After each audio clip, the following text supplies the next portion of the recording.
अब साचो ही कलयुग आयो, कहो न पूत पिता को मानत, करत आप मन भायो। बेटी बेजत संक न मानत, दिन दिन मोल सवायो। याही ते वर्षा मंद होत है, पुण्य पाप सवायो। मथुरा खुदत कटत वृंदावन, मुनिजन सोच उपायो। इतनो दुख सही बेके काज, व्यास ही काही जीवायो। कलयुग की दुर्दशा वर्णन करते हैं श्री हरिराम व्यास जी। इतना दुख सहन करने के लिए हे श्री राधा वल्लभ लाल, आपने हमको जीवित कर रखा है। कलयुग की दुर्दशा का वर्णन कर रहे हैं। श्री नारद जी महाराज सनकादिक जी से कहते हैं, इस प्रकार भ्रमण करते करते महाराज मैं श्री राम वृंदावन गया, तो वृंदावन में क्या देखता हूं, बड़ा विचित्र आश्चर्य है। परम पावनी श्री यमुना जी के किनारे वृद्धौ दौ पतितौ पार्श्वे एक 16 वर्ष की युवती अपनी दोनों जांघों पर, 80 वर्ष के बुढ़े जिनके बाल सफेद हो गए हैं, बेहोश अवस्था में पड़े हैं वो बुढ़े वयोवृद्ध, और वो युवती 16 वर्षीय करुण क्रंदन कर रही है। उसके आसपास में 16 वर्ष की बहुत सी सेविकाएं सेवा कर रही हैं। किसी के हाथ में छत्र है, किसी के हाथ में व्यजन है, किसी के हाथ में पंखा है, किसी के हाथ में कुछ है, कोई जल का पात्र लिए खड़ी है। नारद जी ने सोचा कोई यहाँ कीर्तन तो नहीं हो रहा, ये भीड़ इकट्ठा कैसे हो रही है। थोड़ा पास में गए तो देखा, अरे यहाँ तो कुछ नहीं है, एक रो रही है महिला। चलो अपन साधु महात्मा है, ये तो संसार है, सब दुखी हैं, दुखालयम शाश्वतम। चलने लगे तो वो युवती खड़ी हो गई। एक क्या सुंदर दृष्टांत वर्णन किया है श्री वेदव्यास जी महाराज ने भागवत के अंतर्गत, भक्ति ज्ञान वैराग्य और नारद जी का प्रकरण। भक्ति महारानी कहती है, वो साधो क्षणम तिष्ठम। अरे महात्मा जी, अजी संत जी, कृपा करके जरा रुक जाओ, थोड़ी देर रुक जाओ। क्या बात है भाई। भक्ति संत को पुकारती है, रुक जाओ, लेकिन फिर भी न सुने तो क्या कर। लेकिन नारद जी भक्ति की बात सुनते हैं। नारद जी लौटे। हाँ, क्या कह रही हो, बताओ बाले। महाराज, मेरे कष्ट को दूर करो, मैं बहुत दुखी हूं। नारद जी ने कहा, तुम आखिर हो कौन, बताओ ना। अहम भक्ति ख्याता इमौ में तनयौ मतौ। मैं भक्ति हूं, मेरे बेटा ये ज्ञान वैराग्य है। काल के प्रभाव से मेरे बच्चे ज्ञान वैराग्य दोनों बूढ़े हो गए, लेकिन मैं जवान हूं। माता जवान हो और बेटा बुढ़े हो, ये विषय सोचनीय है। भक्ति महारानी का श्रृंगार भक्तमाल में बड़ा अच्छा वर्णन किया है। प्रियादास जी महाराज भक्तमाल के टीकाकार कहते हैं, श्रद्धाई फुलेलयो उबटनो श्रवण कथा, मैल अभिमान यंग यंग सो चिराइए। मनन सुनीर अनहुआई अंगसाई दया, नवनि बसन पन सो ढोले लगाइए। श्रद्धाई फुले। भक्ति महारानी यहाँ श्रृंगार वर्णन कर रहे हैं। एक भक्ति महारानी 16 वर्षीय खड़ी है, क्या सुंदर श्रृंगार है। श्रद्धाई फुलेल। श्रद्धा का फुलेल है। उबटनो श्रवण कथा, उबटन लगाए, स्नान करने के पहले उबटन लगाया जाता है। तो भक्ति का उबटन लगाना क्या है? श्रद्धाई फुलेल और उबटनो श्रवण कथा। फुलेल है श्रद्धा, उबटन है कथा सुनना। क्यों? आजकल उबटन तो समाप्त हो गया, साबुन चल गया, नाना प्रकार के साबुन चल गए। ऐसे ऐसे साबुन चल गए कि स्नान करने से शरीर ही पवित्र हो जाता है, अपवित्र हो जाता शरीर। लोग कहते हैं पवित्र हो जाता, लेकिन पहले उबटन चलता था, उससे नुकसान नहीं होता। उबटन का मतलब है मैल छुड़ाना, बस केवल इतना ही। तो कथा सुनना क्या है? भक्ति महारानी को उबटन लगाना है। उबटन लगाने से मैल छूटता है। कैसा मैल? कान में मैल। तुलसीदास जी ने बड़ा अच्छा वर्णन किया है, कान के मैल का वर्णन किया, हृदय के मैल का वर्णन किया, नासिका के मैल का वर्णन किया, मुख के मैल का वर्णन किया। मेरे कान में मैल जमा हुआ है निंदा स्तुति का, मेरी आंखों में मैल जमा हुआ है पराई स्त्री को बुरी दृष्टि से देखना, पराई धन को बुरी दृष्टि से देखना। जिह्वा में मैल जमा हुआ है दिन रात दूसरे की निंदा करना, भगवत भजन न करना। हृदय में भगवत विमुखता का मैल चिपट गया है। सब विधि मल भार, हे नाथ सब प्रकार में मल से भरा हुआ हूं, मैं कैसे छूटूंगा? ये है मैल। इस मैल को कथा सुनना रूपी उपटन समाप्त कर दो। कथा सुनोगे तो ये मैल हट जाएगा। इस प्रकार भक्ति महारानी का बड़ा सुंदर श्रृंगार वर्णन किया है। भक्ति महारानी कहती है, महाराज कृपा करो, मेरे बच्चे बूढ़े जवान नहीं हो रहे। सारी स्थिति वर्णन की। गुजरात में जाकर हम भी बूढ़ी हो गई थी, मेरे बच्चे भी बूढ़े हो गए थे, लेकिन वृंदावनम पुनः प्राप्त है। जब वृंदावन में हम आई, वृंदावनम पुनः प्राप्त नवीन स्वरूपिणी। ये तो सीधा वृंदावन की रज का प्रभाव है। यहाँ के कण कण में श्यामा श्याम, यहाँ की वायु में प्रिया प्रीतम की कृपा भरी है। इसलिए यहाँ प्रवेश करते ही वृंदावन में, और मैं बूढ़ी से जवान हो गई, लेकिन मेरे बच्चे जवान नहीं हुए। आप कृपा करके मेरे बच्चों को जवान कीजिए। ऐसे भक्ति महारानी ने नारद जी से प्रार्थना किया है। नारद जी महाराज ने बहुत प्रयास किया, लेकिन प्रयास में विफल रहे। तो हृदय में भगवत नाम स्मरण जब करने लगे तो हृदय आकाशवाणी हुई कि तुम कोई सत्कर्म करो। अच्छा, सत्कर्म करें। सत्कर्म का मतलब क्या है? भक्ति महारानी ने प्रार्थना की है, महाराज जयति जगति मायां यस्य कायादवस्ते वचन रचन में कम केवलम चाकदय्य ध्रुव पदमपियातो यत्र पातो ध्रुवोऽयं सकल कुशल पात्रम ब्रह्मपुत्रम नतास्मि।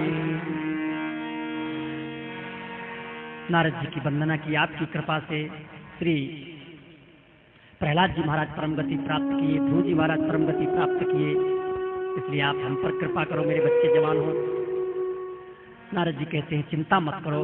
देखो, भगवान ने जब द्रौपदी के कष्ट को नष्ट किया है, जरूर ही तुम्हारा कष्ट दूर करेंगे। चिंता मत करो, मैं तुम्हारे बच्चों को जवान करने का प्रयास कर रहा हूं। इस प्रकार से नारद जी महाराज वहां से चले। जिस संत से पूछते हैं, महाराज आपसे बड़ा कौन है? आप तो साक्षात ब्रह्मा जी के बेटा हैं। कोई पंडित अपने मन में बनता है, विद्वान बनता है, उसने देखा कि नारद जी आ रहे हैं, प्रश्न पूछेंगे, चुपचाप लेके लौटा दीर्घ शंका करने को चल दिए, मेरी विद्वता में ठेस पहुंचेगी।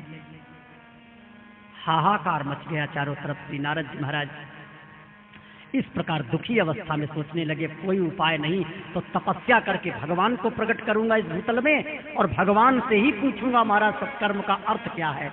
इसलिए हे गुरुदेव, ऐसे समय में आपका दर्शन हुआ है, मैं आपसे प्रश्न कर रहा हूं कि सत्कर्म शब्द का अर्थ क्या है। सत माने सच्चा, कर्म माने कर्म।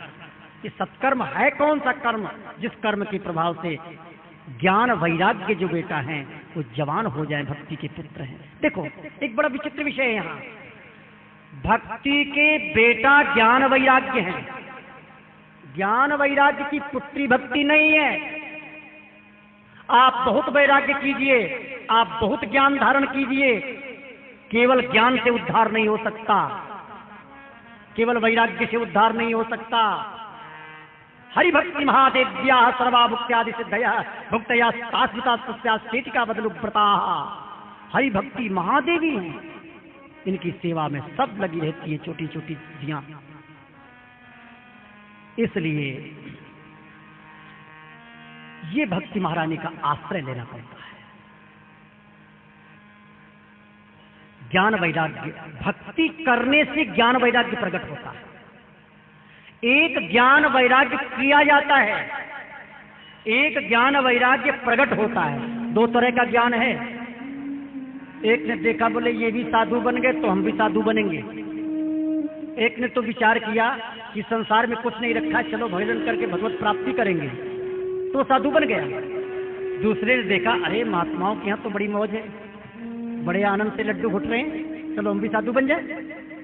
देखा देखी बन गया ना,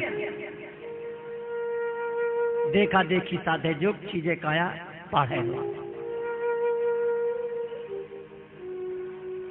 तो ज्ञान करने से, वैराग्य करने से कल्याण नहीं हो सकता। भक्ति करने से स्वभावतः ज्ञान प्रकट होता है, वैराग्य प्रकट होता है। नाम जप करते करते जब ठाकुर जी के रूप में प्रगाढ़ प्रीति प्रकट हो जाती है तो संसार से अपने आप वैराग्य होने लगता है। वैराग्य करना नहीं पड़ता, लेकिन भक्ति का आश्रय न लेकर के शुष्क वैराग्य करने पर ऐसे वैरागी का, ऐसे ज्ञानी का कालांतर में कभी न कभी पतन हुआ करता है। ये शास्त्र बुद्धि विसृज्य वर्तते कामकारतः। इसलिए भक्ति के बेटा ज्ञान वैराग्य हैं, ज्ञान वैराग्य की पुत्री भक्ति नहीं है। ये कथा सुखदेव जी की इसलिए है, सुखदेव जी के स्पर्श करने से सुखदेव जी का अनुभव, सुखदेव जी की श्रद्धा, सुखदेव जी का विश्वास इस भागवत में समाहित हो गया है। इसलिए कहते हैं सुखदेव जी के मुख से स्पर्श होने के कारण इसमें मिठास भर गई, रस भर गया, स्वाद भर गया। इसलिए पिबत भागवतम, इस भागवत को पियो। एक गुरुजी ने अपने बेटा से, अपने शिष्य से कहा देखो इस पाठ को घोंट करके आ जाना सवेरे तक, समझे, घोंट छान कर आना। मतलब था उनका कि कंठ करके आ जाना, सुना देना। और वो विद्यार्थी हम तरीके थे, वो लोड़ी में ले जाकर के घोंट छान करके पी करके आ गए। पाठ सुनाओ, गुरुजी आपने कहा घोंट छान कर आ जाना, मैं तो घोंट छान के पी आया ना। अरे मैंने कंठ करने को कहा था। भागवत को पियो, पीने का रास्ता अलग है। इस भागवत की कथा को पीने का रास्ता कान मार्ग है, कान के द्वारा पियो। कौन पियो? रसिका। अब यहां रसिका शब्द की व्याख्या आचार्य चरणों ने बड़ी सुंदर की है। रसिक कौन? एक भक्त है, एक भागवत है, एक परम भागवत है, एक रसिक है। रसिक की स्थिति सबसे अलग बताई है। भगवत रसिक जी कहते हैं, रसिक की टीका करते हैं, रसिक कहावे सोए जो जल घोरे सब करा, दिया कहे सबको तेल फूल पावक है। एक चीनी है, एक जल है। जल तड़फड़ा रहा है, हाय मैं चीनी से मिल जाऊं। चीनी भी विचार कर रही है मैं जल से मिल जाऊं, पर क्या करें, दोनों अलग अलग पात्र में हैं। कोई दयालु पुरुष अचानक आ गया भाग्य से, उसने सोचा देखो दोनों घबरा रहे हैं, क्या करूं मैं। उसने कृपा करके चीनी के पात्र को उठाया, वो जितनी चीनी थी उसको उठा करके डाल दिया जल में, थोड़ा हिला दिया। चीनी का नाम समाप्त हो गया, जल का नाम समाप्त हो गया, एक नया नाम प्रकट हो गया। क्या? शरबत। बस यही स्थिति रसिक की है। जीव है, एक परमात्मा है, इधर जीव है, इधर परमात्मा है। परमात्मा चाहता है ढरारे नैना कंठ पोती बखतूली अंग अंग अनंग झलकत। श्री कृष्ण के नेत्र क्यों ढरके हुए रहते हैं? श्रीनाथ जी के नेत्र ढरके हैं, क्यों ढरे हैं? अधोक्षजा, उनका नाम अधोक्षज है, उनके नेत्र कमल ढरे हुए हैं। क्यों है? इसलिए है कि कोई मेरे को प्रणाम करे तो मेरे को देखना न पड़े और जल्दी से जल्दी उठाकर मैं उसको छाती से लिपटा लूं। इसलिए उनके नेत्र नीचे को ढरके रहते हैं। ऐसे वो कृपालु है, ऐसे वो करुणा सागर है, ऐसे वो दीन बंधु हैं, ऐसे वो दीनानाथ। भगवान चाहते हैं कब ये जीव मेरे पास आवे, पर ये जीव कब देखता है भगवान की तरफ? पीठ किए हुए संसार को ये देखता है। कोई आचार्य संत महापुरुषों की किसी की कृपा हुई, जीव रूपा चीनी को उठाया और रस जल रूपा परमात्मा में मिला दिया। लेकिन जब परमात्मा जीवात्मा से मिल गया, परमात्मा ने अपने परमात्मा पने के भाव को समाप्त कर दिया, जीव ने अपने जीवत्व पने के भाव को समाप्त कर दिया और दोनों अपनी अपनी स्थिति को छोड़कर एक ऐसी परिधि में आ गए जहां न जीवत्व भाव है न परमात्मा का भाव है, रस ही रस है। भक्त के हृदय में परमात्मा नित्य निरंतर निवास करने लगे, रस की लीलाओं का अनुभव होने लगे, उसको रसिक कहते हैं। रसिका, जिसका देह भाव छिन्न भिन्न हो गया है, जो देह से हर समय अलग रहता है। चैतन्य महाप्रभु से किसी ने पूछा, भाई आपका क्या स्वरूप है, आप अपना परिचय दीजिए। कहते हैं, ना हम विप्रो न च नरपति ना पि वैश्यो न शूद्रो, मैं ब्राह्मण क्षत्रिय वैश्य शूद्र कोई भी नहीं हूं, मैं तो श्यामा श्याम की दासियों की छोटी सी दासी। ये परिचय बताया है। इस प्रकार वो रसिक हैं।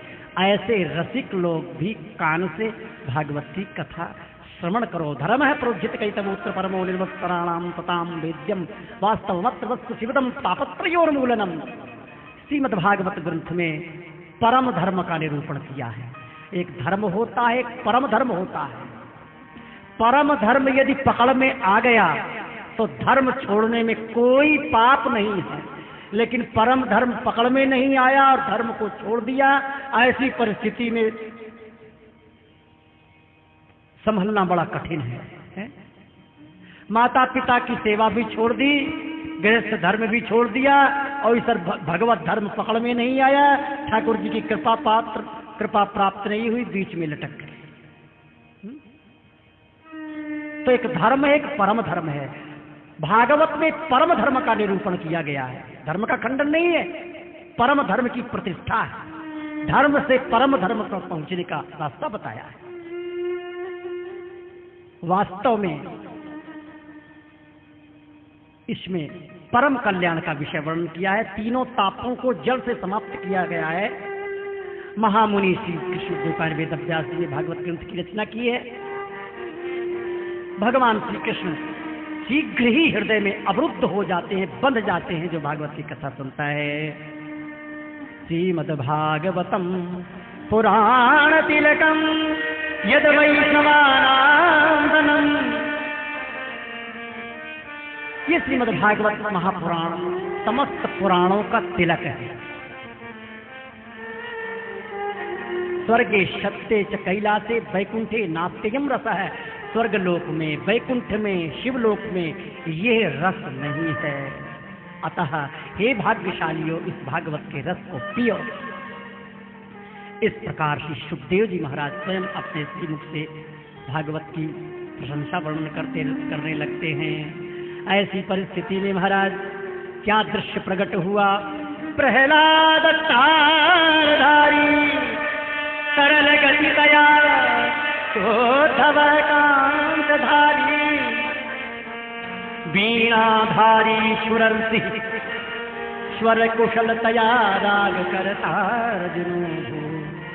इंद्रोवादी मृदंगम जय जय सुकरा कीर्तने ते कुमारा यत्राग्रे भाववत्ता सरस रचनया व्यासपुत्रो बभूव। इंद्रोवादी मृदंगम, भगवान श्री कृष्णचंद्र प्रकट हो गए, उनके पार्षद फिर प्रकट होकर दर्शन देने लगे।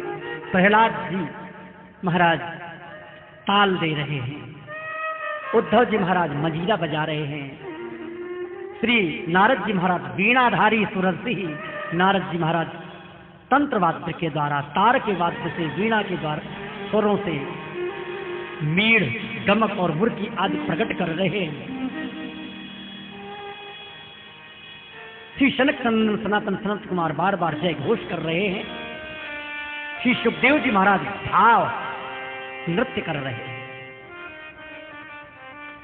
ऐसा दिव्य दर्शन हुआ है सबको। महासंकीर्तन प्रकट हुआ। इस महासंकीर्तन में सब लोग सम्यक प्रकार से सम्मिलित हो गए। सौनक जी महाराज ने पूछ लिया, सूत जी कृपा करके ये बताओ कि ये जो कथा आप श्रवण करा रहे हैं, श्री नारद जी और सनकादिक संवाद, सुख और परीक्षित संवाद और गोकर्ण जी के द्वारा धुंधकारी का उद्धार, ये किस किस समय पर, कल द्वापर के बाद कब कौन से समय किसने कथा सुनाई है? सूत जी कहते हैं, आकर्षण निर्गमात् 63 वर्षाधिगते कलौ नवमीतो नवस्ते कथारंभं सुतो करो। भगवान श्री कृष्णचंद्र के स्वधाम गमन के बाद कलयुग के 30 वर्ष से कुछ अधिक बीत जाने पर भादों के महीने में शुक्ल पक्ष की नवमी को सुखदेव जी ने कथा आरंभ की है। परीक्षित श्रवणांते च कलौ वर्ष शतद्वये, परीक्षित जी के कथा सुनने के बाद 200 वर्ष बाद धेनु जो कहते हैं, धेनुज का मतलब गैया के बेटा श्री गोकर्ण जी महाराज, गोकर्ण जी ने धुंधकारी को कथा सुनाई है। और इनके 30 वर्ष से कुछ बाद श्री सनकादिक जी ने नारद जी को भागवत की कथा सुनाई है। असारे संसारे विषय विष संगा कुल धिया। हे शौनक जी, इस असार संसार में कुछ भगवान के नाम, गुण और भागवत की कथा का रसपान करना चाहिए। इस प्रकार भागवत के महात्म को श्री सूत जी महाराज ने समापन किया।